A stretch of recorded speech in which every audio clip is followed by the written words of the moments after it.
Imagine trying to lower a 1-ton solid stone bathtub into a house a full year before the walls are even finished. Yeah, it sounds completely backwards. It really does. But that is exactly the kind of extreme engineering required to build in 1325 Dolphin Terrace. Welcome to today's deep dive.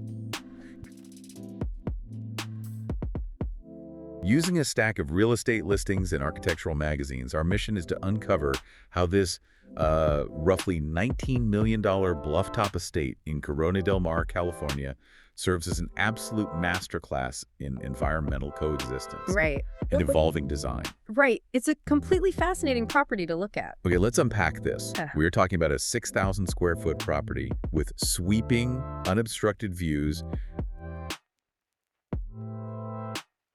of Newport Harbor and the Pacific Ocean. But it's not just a house, you know? It's like a living piece of art. It really is. I mean, perched right on the coastal shelf, it has that coveted front row status. But if you ever stood on a bluff in Southern California in the afternoon, you know how brutal those marine winds can be. Oh, absolutely. They can just rip right through. Exactly. And that's what makes the architecture here so compelling. It physically responds to that reality. Which brings up something I was a bit confused about when looking at the blueprints.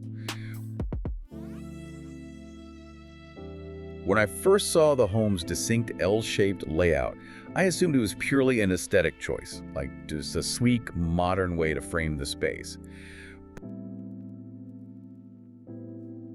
But looking at the coastal location, is there an environmental reason for that sharp angle? Absolutely. So when architect Fleetwood Joiner originally designed the home in 2007, wrapping that structure around a central core was a highly functional decision. Wait, really? How so?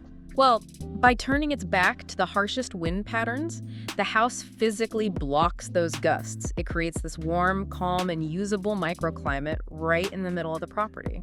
Wow. It makes me think of, being on a windy beach and cupping your hands around a flickering match to protect the flame. You're creating this safe little pocket for yourself. That is a perfect analogy, yes. So by effectively engineering the wind out of the equation, does this mean the architecture literally doubles their year-round outdoor living space? It does exactly that. The southern facade can open up completely to the harbor views on calm days. Meanwhile, the central courtyard remains a protected sanctuary no matter what the weather is doing outside. Right, but that creates an interesting tension. I mean, the outside is perfectly engineered for the environment.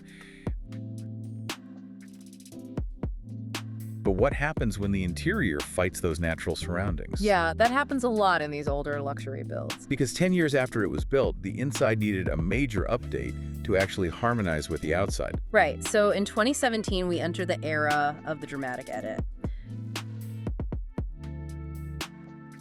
Designers James Magni and Joanna Parol came in and essentially stripped away the original heavy, dark woods and those high contrast finishes. Which were probably everywhere in 2007. Oh, definitely. But they replaced them with this sandy, low contrast palette. They used smooth Venetian plaster because its subtle sheen beautifully catches the soft coastal light. Ah, I see. Yeah, and pale travertine flooring that mimics the visual texture of packed sand. And that runs right out onto the terraces. What's fascinating here is their underlying philosophy. They explicitly stated, "I can't compete with God." I really love that quote. Right. Instead of trying to outshine the landscape, they chose to let the interior fade seamlessly into the beach environment. I get wanting to blend in, but let me push back a little here. With a nearly $20 million price tag, doesn't a completely sandy, low-contrast palette risk feeling a little understated or even flat? That's a totally valid concern, and it's exactly why they introduced intense tactile contrast. Okay, how did they do that? Well, to keep all that contemporary concrete, stone, and glass from feeling cold or sterile, they layered the space with highly absorptive textures. We're talking silk velvet, alpaca, and mohair. Oh, wow. So incredibly rich material. Exactly. You have the sleek architecture contrasting with these inviting, warm materials. It becomes a highly refined backdrop for living. And crucially, a backdrop for some extreme luxury. Because here's where it gets really interesting.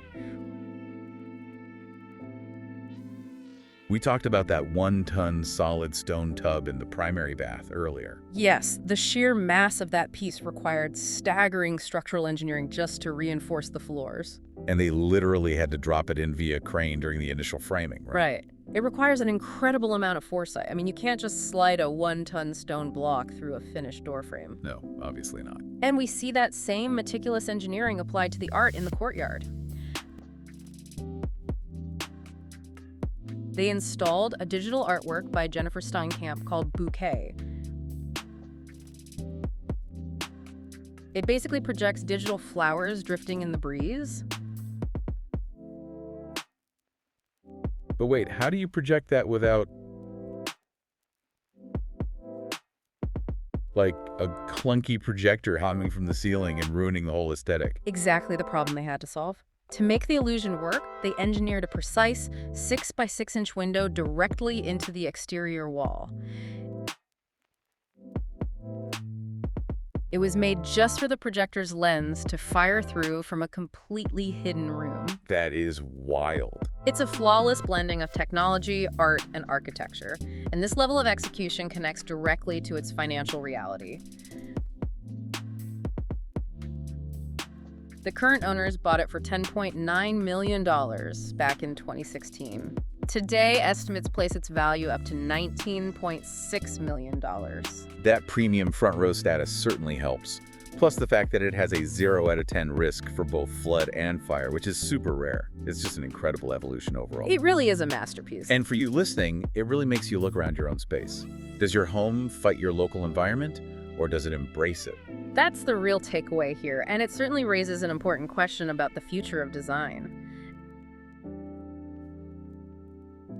As digital art, like Steinkamp's projections, becomes seamlessly integrated into our architecture, you have to wonder, will the luxury homes of the future stop using traditional materials entirely? We might just see estates featuring nothing but blank walls, designed solely as canvases for algorithmic light shows.